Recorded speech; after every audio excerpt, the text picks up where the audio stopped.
আল্লাহ তোমার এই দুনিয়ায়, আল্লাহ তোমার এই দুনিয়ায় কেউ আসে কেউ চলে যায়, তবু তোমার ভয়ে কারো কাঁদে না হৃদয়। এই দুনিয়াতে আমার বদলে গেল মন, চারিদিকে দেখি শুধু সুখেরই স্বপন। ভাবলো না মন আল্লাহ ছাড়া,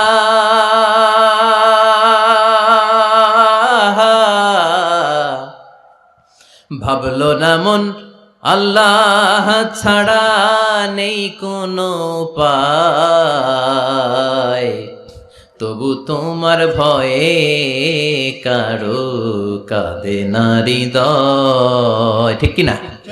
আসে আর চলে যায়। প্রতিদিন মাইকে অ্যানাউন্স শুনি অমুক এলাকার অমুক লোক নাই, দাদা গেল, বাবা গেল, বড় ভাই গেল, আত্মীয় স্বজন গেল, আমাকেও যেতে হবে, এই চিন্তা মাথায় নাই। চিল্লা এখন ঠিক কিনা? এজন্য লাইফটা হলো one time, one chance, second কোনো চান্স আপনাকে দেয়া হবে নাকি? কাফেররা বলবে ইয়া রাব্বি আরেকটা সুযোগ দেন, লাউ আন্না লানা কাররা ইয়ানি মাররা, আল্লাহ আরেকটা সুযোগ যদি পেতাম দুনিয়াতে ভালো করে আসতাম। আল্লাহ বলবেন ইন্নাহা কালিমাতুন কাইলুহা, এটা শুধু তাদের মুখের কথা, তাদেরকে আবার সুযোগ দিলেও তারা কিচ্ছু করবে না। চিল্লা এখন ঠিক কিনা? এজন্য একটা চান্স আমরা পেয়েছি, এই দুনিয়ার ওয়ান চান্সে আমরা ভয় পাবো একজনকে। চিল্লায় বলেন তিনি কে?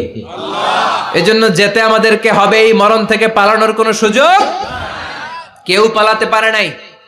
এই মরণ হলো আখিরাতের প্রবেশদ্বার। মরণ নামক পালকিতে চড়ে আমরা কবরের ভেতরে ঢুকি। মরণ হলো প্রথম পর্ব, কবর হলো দ্বিতীয় পর্ব। যেরকম ঠিক কিনা? এজন্য বিশ্বনবী বললেন আল কবর রাউদাতুম মিন রিয়াদিল জান্নাহ আও হুফরাতুম মিন হুফারিন নার। কবর হলো কারো জন্য জান্নাতের বাগান, কারো জন্য জাহান্নামের গর্ত। আমরা বলি আল্লাহ আমাদের কবরটারে জান্নাতের বাগান বানাও। আর জোরে পড়েন আমিন। আবার বিশ্বনবী বললেন ইন্নাল কবরা আউয়াল মানজিল মিন মানাজিলিল আখিরাহ। কবর হলো আখিরাতের মানজিলগুলোর প্রথম মানজিল।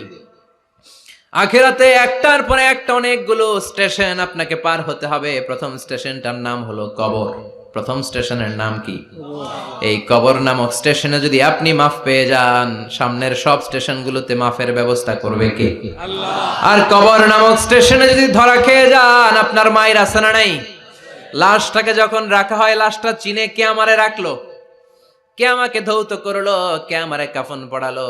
এজন্য বিষ্ণুই বলেছেন মুমূর্ষের সামনে বসে বসে পড়ো লা ইলাহা ইল্লাল্লাহু মুহাম্মাদুর রাসূলুল্লাহ। লাকিনু মাউতাকুম লা ইলাহা ইল্লাল্লাহ। মুমূর্ষের সামনে দাঁড়িয়ে দাঁড়িয়ে পড়ো লা ইলাহা ইল্লাল্লাহ। এই লা ইলাহা হচ্ছে জীবিতদের জন্য কালিমা, আর আমরা মরার পরে এই জিকির করি। ঠিক কি না? আমাদের দেশের অনেক জায়গায় লাশ নিয়ে কবরে যাওয়ার সময় লা ইলাহা পড়ে না। না, এটা আগের জিকির, মরার আগের জিকির। মরার আগে আপনাকে অ্যানাউন্সমেন্ট দিতে হবে আল্লাহ ছাড়া কোনো ইলাহ নাই, বিশ্বনবী হচ্ছেন শেষ নবী এবং রাসূল। চিল্লায় বলেন ঠিক কি না?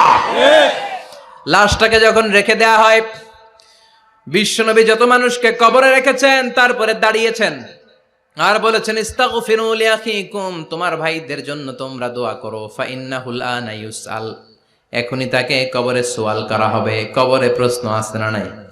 কথা বলেন। বিশ্বনবী খাদিজাতুল কুবরা, ওনার প্রথম স্ত্রী খাদিজাতুল কুবরা তাহেরাকে কবরের মধ্যে রেখে দিয়ে কাঁদতে শুরু করলেন। চোখের পানি ছেড়ে অনেক দোয়া করলেন। দোয়া শেষে সব সাহাবারা ঘরে ফিরে যায়, বিশ্বনবী যায় না। সাইয়েদনা আবু বকর বললেন ও নবী চলেন ঘরে যাই।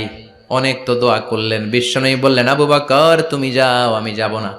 এইটা সাধারণ মহিলা না, এটা বিপদের দিনের সঙ্গিনী খাদিজা। মক্কায় যখন আমার কেউ ছিল না, খাদিজা আমারে ভুলে নাই। 3 বছর কাফিররা আমাকে জেলখানায় বন্দি রেখেছিলাম, শিয়াবে আবি তালেবের জেলখানা। আমার স্ত্রী ওই জেলখানার জীবনেও আমারে ছাড়ে নাই। আমার সাথে 3 বছর খাদিজাও জেল খেটেছে। এই একটাই মহিলা, যেই মহিলাকে আল্লাহ আরশের উপর থেকে সালাম দিয়েছে, মহিলাটার নাম খাদিজা। আল্লাহু আকবার।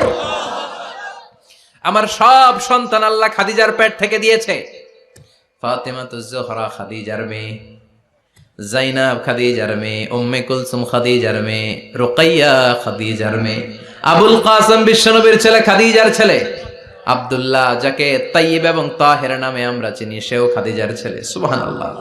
ও আবু বকর, আমার এই কলিজার টুকরা প্রিয়তমা খাদিজারে রেখে দিয়ে কেমনে বাসায় যায়? তুমি যাও, আমি দাঁড়িয়ে থাকবো। এখনই মুনকার নাকির এসে খাদিজারে প্রশ্ন করবে, আমি দেখবো খাদিজা উত্তর দিতে পারে কিনা। আর প্রশ্নের উত্তর যদি ভুল করে ফেলে, কবরের উপর থেকে আমি নিজে প্রশ্নের উত্তর দিয়ে দেব। সাইয়েদনা জিবরাইল বললেন, নবী আপনার আর দাঁড়িয়ে থাকার দরকার নাই, আবু বকরের সাথে ঘরে চলে যান। আল্লাহ জানিয়ে দিয়েছে খাদিজার কবরের প্রশ্নে যদি কোনো সমস্যা হয়, আরশের উপর থেকে খাদিজার প্রশ্নের জবাব আল্লাহ নিজে দিয়ে দিবে। এজন্য কবরের আযাব থেকে বিশ্বনবী পানাহ চেয়েছেন। বিশ্বনবী বলেছেন, আল্লাহুম্মা ইন্না নাউযু বিকা মিন আযাবিল কবর। ও আল্লাহ, কবরের আযাব থেকে তুমি আমাদেরকে বাঁচাও। পড়েন আমিন। কবরে মুমিনদেরকে 4টা প্রশ্ন করা হবে, কাফিরদেরকে 3টা প্রশ্ন। চিৎকার করে বলেন, মুমিনের প্রশ্ন কয়টা? আর জোরে বলেন। প্রথম প্রশ্ন, মার রব্বুক, তোর রবের নাম কি? আমরা কি বলবো? আল্লাহ আমারে রব, এই রবি আমার সব, দমে দমে তনু মনে তারি অনুভব। আল্লাহ আমারে রব, এই রবি আমার সব। পড়েন আমিন। দ্বিতীয় প্রশ্ন, আমার দিন, উত্তর দিনের নাম কি? ধর্মের নাম কি? তৃতীয় প্রশ্ন, আমান হাযার রাজুল, এই লোকটাকে কে? আমরা বলবো মুহাম্মদ সাল্লাল্লাহু। 3টা প্রশ্নের উত্তর যখন আপনি কবরে করে দিতে পারবেন, অতিরিক্ত একটা প্রশ্ন, ওয়ামা ইলমুক, এই যে 3টা প্রশ্নের উত্তর পাল্লা, কেমন করে উত্তর জানলা? কোত্থেকে শিখেছো? নকল করে আনছো কাফনের কাপড়ে? পরীক্ষার হলে নকল আছে না নাই? হাতে নকল আছে না? পায়ে নকল, মুজার ভিতরে নকল আছে না নাই? মোবাইলে নকল আছে না নাই? নকল থেকে আল্লাহ তুমি বাঁচাও। আরো আসতে কোন আমিন। কিভাবে জানলা? কেমন করে 3টা প্রশ্নের উত্তর শিখলা? What is the source of your knowledge? তথ্যসূত্র কি? আপনাকে বলতে হবে, আমি যেই কিতাবটা থেকে শিখেছি কিতাবটার নাম কি? চিল্লায় বলেন, কি নাম? এই কিতাবটা হলো কোরআন। আপনাকে বলতে হবে, কোরআন থেকে আমি শিখেছি, বিশ্বনবীর হাদিস থেকে আমি শিখেছি। 4টা প্রশ্নের উত্তর যখন পারবেন, ফেরেশতারা বলবে, আহলান সাহালান, খুশ আমদেদ, কংগ্রেচুলেশন, বাহ বাহ, তুমি তো চমৎকার পেরেছো। ফায়ুফসাহু লাহু কবরুহু ৭০ যিরাআন, মুমিন বান্দার কবরটা ৭০ হাত লম্বা করে দেয়া হবে। ইফতাহু লাহু বাবুন ইলাল জান্নাহ, জান্নাতের দিকে তার কবর থেকে একটা দরজা বানিয়ে দেয়া হবে। জান্নাতের সুঘ্রাণ ঠান্ডা বাতাস এসে তার কবরের ভিতরে ঢুকতে শুরু করবে। ইউলবাসু লিবাস মিন আহলিল জান্নাহ, জান্নাতীদের পোশাক তার গায়ের মধ্যে পরিয়ে দেয়া হবে। আল্লাহু আকবার। আর বলা হবে, নাম কানাউমিল আরুস, বাসর রাতে বর যেমনি কনেকে নিয়ে ঘুমিয়ে যায়, তুমিও একটা ঘুম দাও। আলহামদুলিল্লাহ পড়ে। মুমিন বান্দা আনন্দের একটা ঘুম দিবে। ইসরাফিলের সিংগার আওয়াজ ছাড়া পৃথিবীর কোনো কিছুই তার আগে এই ঘুম ভাঙতে পারবে না। আল্লাহ আমরাও যেন সেদিন কবর একটা মজার ঘুম দিতে পারি, তুমি তৌফিক দাও। জোরে বলেন আমিন। এবার বামপন্থী নাস্তিক আর কাফেরদের পালা, ইসলাম বিদ্বেষীদের পালা, আলেম ওলামাদের শত্রুদের পালা, ইসলামকে যারা বিজয়ী শক্তি হিসেবে মানতে পারে নাই তাদের পালা। চিল্লায় এখন ঠিক কিনা? ওদেরকেও একই প্রশ্ন, রব কে? ওরা বলবে আমি জানি না। আমাদের উত্তর আল্লাহ। ওরা বলবে আমি কিচ্ছু জানি না, আমি সব ভুলে গেছি, আমার মাফ করে দেন, আমি কিছুই জানি না। তবে আমি ইসলাম বিরোধীদের সাথে চলতাম, যারা ইসলাম রে বাস দিত আমি তাদের সাথে স্লোগান দিতাম। এরকম ডাকাইত আছে না নাই? দ্বিতীয় প্রশ্ন, আমার দিন, ও তোমার ধর্মের নাম কি? কয় আমার ধর্ম নাই, আমার ধর্ম কর্ম নাই, আমি খালি দুনিয়া কে মজা লেলো, দুনিয়া তোমারই হ্যায়, আমি খালি দুম্মা চলে দুম। আছে না নাই? আমি শুধু মৌজ মাস্তিতে ব্যস্ত ছিলাম, আমার দুনিয়া নাই, দিন নাই, আখেরাত নাই, রবকে আমি জানি না, ধর্মকে জানি না। ইসলাম বিরোধী রাজনীতি আমি করতাম, মাও সেতুংয়ের রাজনীতি, কার্ল মার্কসের রাজনীতি, বুশের রাজনীতি, ডোনাল্ড ট্রাম্পের রাজনীতি, বামপন্থীদের রাজনীতি, চিল্লায় কর ঠিক কিনা? কোন ধর্ম নাই। এই লোকটাকে চিনো?